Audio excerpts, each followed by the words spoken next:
Pour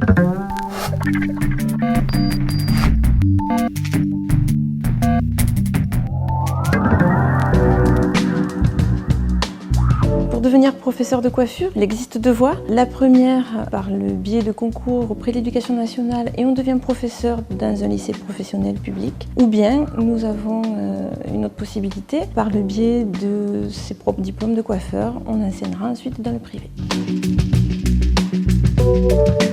Mon parcours personnel, il est varié. Je ne suis pas devenue coiffeuse tout de suite. J'ai d'abord passé des diplômes d'ordre général. La coiffure, c'est une passion. Et puis, au collège, on m'a dit non, il faut passer son bac, c'est l'avenir. Donc j'ai passé mon bac, j'ai passé un BTS de gestion. Et ensuite, je suis revenue vers ce qui m'a toujours plu, donc la coiffure. J'ai passé un CAP en accéléré en une année. J'ai enchaîné sur mon brevet professionnel. L'enseignement était déjà un objectif pour moi. Donc j'ai tout de suite passé mon brevet de maîtrise qui m'a permis ensuite d'enseigner. Ce métier connaît beaucoup d'évolutions, notamment parce que la coiffure évolue et que régulièrement l'Éducation nationale, la Fédération de la coiffure se remet en question pour faire évoluer justement les examens en ce sens et répondre aux besoins des salons de coiffure. Quand je crée mes cours, j'ai pour support le référentiel de l'examen qui impose aux professeurs d'enseigner des compétences, que ce soit en pratique ou que ce soit en théorie. Après, je suis libre de mettre tout ce que je veux dedans comme support ou autre.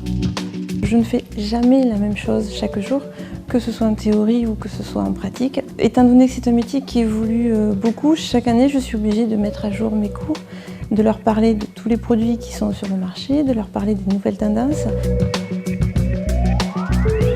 Un cours de pratique se passe de deux façons différentes. Dans un premier temps, les élèves travaillent sur tête malléable, où ils apprennent à manipuler tous les outils et matériels nécessaires pour coiffer. Ils rentrent en immersion dans les ateliers de coiffure, où de vrais modèles viennent se faire coiffer et eux jouent le rôle de coiffeur, secondés par une équipe de 2 professeurs. Transmettre mon savoir m'apporte beaucoup de fierté, surtout quand nos élèves réussissent à l'examen. Et puis leur donner la possibilité d'exercer un métier où il y aura toujours du travail, parce que la coiffure ouvre beaucoup de débouchés. Un jeune qui a du talent, on ne le voit pas forcément tout de suite. Il peut être très maladroit et se révéler au bout de quelques mois. Le jeune qui a un certain charisme, qui est toujours avide de savoir, qui pose toujours des questions, on se dit, lui, il va aller plus loin, quoi. L'élève qui nous pose le plus de difficultés, ce sont surtout les jeunes qui sortent de collège et qui n'ont pas assez de maturité pour être déjà dans le milieu professionnel. Il faut les cadrer beaucoup plus que d'autres. Le plus pénible, c'est de garder la classe en éveil toute une journée parce que je les ai avec moi de 9h du matin jusqu'à 17h30 le soir. Tenir toujours la classe vers le haut et en disant « Allez, on y va, c'est bientôt la fin de journée, mais on n'a pas terminé ». Et avant de faire un shampoing, on fait un diagnostic. Dans l'école, nous avons des groupes d'élèves assez différents. Nous avons des jeunes de 15 ans d'une part. Nous avons des jeunes qui sortent de bac, qui ont tout juste 18-20 ans. Puis nous avons des groupes d'adultes. Et un même cours ne se passe jamais pareil avec ces 3 groupes.